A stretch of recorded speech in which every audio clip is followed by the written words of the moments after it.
मामा की बेटी बाबा सोच कैसे दिखी था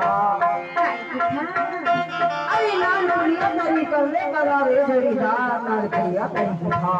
अच्छा